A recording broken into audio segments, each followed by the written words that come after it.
നിങ്ങൾക്കറിയാമോ? ലോകത്ത് ആദ്യമായി എവിടെയാണ് ഡയമണ്ട് കണ്ടുപിടിച്ചതറിയാമോ? നമുക്ക് ആ കഥയിലേക്ക് പോകാം.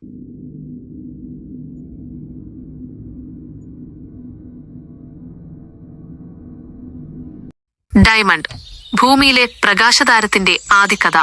ഭൂമിയുടെ അടിത്തട്ടിൽ അടഞ്ഞുകിടക്കുന്ന കൽക്കരി ലക്ഷക്കണക്കിന് വർഷങ്ങൾക്കിപ്പുറം അതിരൂക്ഷമായ സമ്മർദ്ദവും താപവും ഏറ്റുവാങ്ങി രൂപം കൊണ്ട അത്ഭുത കല്ലാണ് ഡയമണ്ട്. എന്നാൽ അതിന്റെ ആദ്യത്തെ കണക്ക് മനുഷ്യന്റെ കയ്യിലെത്തിയത് എവിടെ നിന്നാണ്? ഇത് ഒരു പഴയകാല കഥയാണ്. ചരിത്രകാരന്മാരുടെ അഭിപ്രായത്തിൽ ലോകത്തിൽ ഡയമണ്ട് ആദ്യം കണ്ടെത്തിയത് ഇന്ത്യയിലാണ്.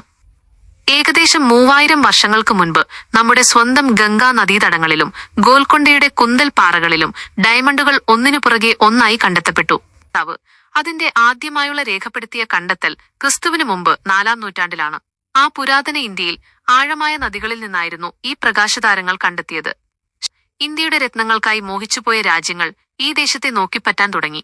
ഡയമണ്ടുകൾ ക്വിലോൺ, ഗോൽക്കൊണ്ട, കൃഷ്ണനദീതടം, പെണ്ണാർ നദീതടം തുടങ്ങിയ സ്ഥലങ്ങളിൽ നിന്നാണ് വലിയ തോതിൽ ലഭിച്ചിരുന്നത്. ആ കാലത്ത് ഇന്ത്യയിൽ നിന്നുള്ള ഡയമണ്ടുകൾ പേർഷ്യയിലേക്കും അറബ് രാജ്യങ്ങളിലേക്കും പിന്നീട് യൂറോപ്പിലേക്കും കൊണ്ടുപോയി.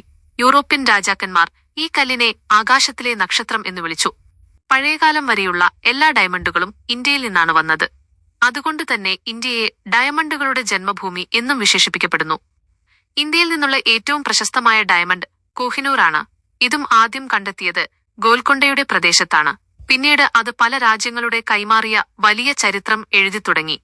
ഒരു കല്ല് മാത്രം എന്ന് നമ്മൾ കരുതുന്ന ഡയമണ്ട് സ്വന്തം ഊർജവും പ്രകാശവും കൊണ്ട് ആകാശത്തെ വെല്ലുന്ന അത്ഭുതമായി മാറി.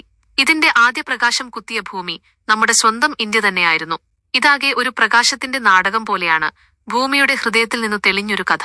ഇതായിരുന്നു ഡയമണ്ടിന്റെ ആദ്യ കഥ. പ്രകാശത്തിന് പിറന്ന ദേശം ഇന്ത്യ.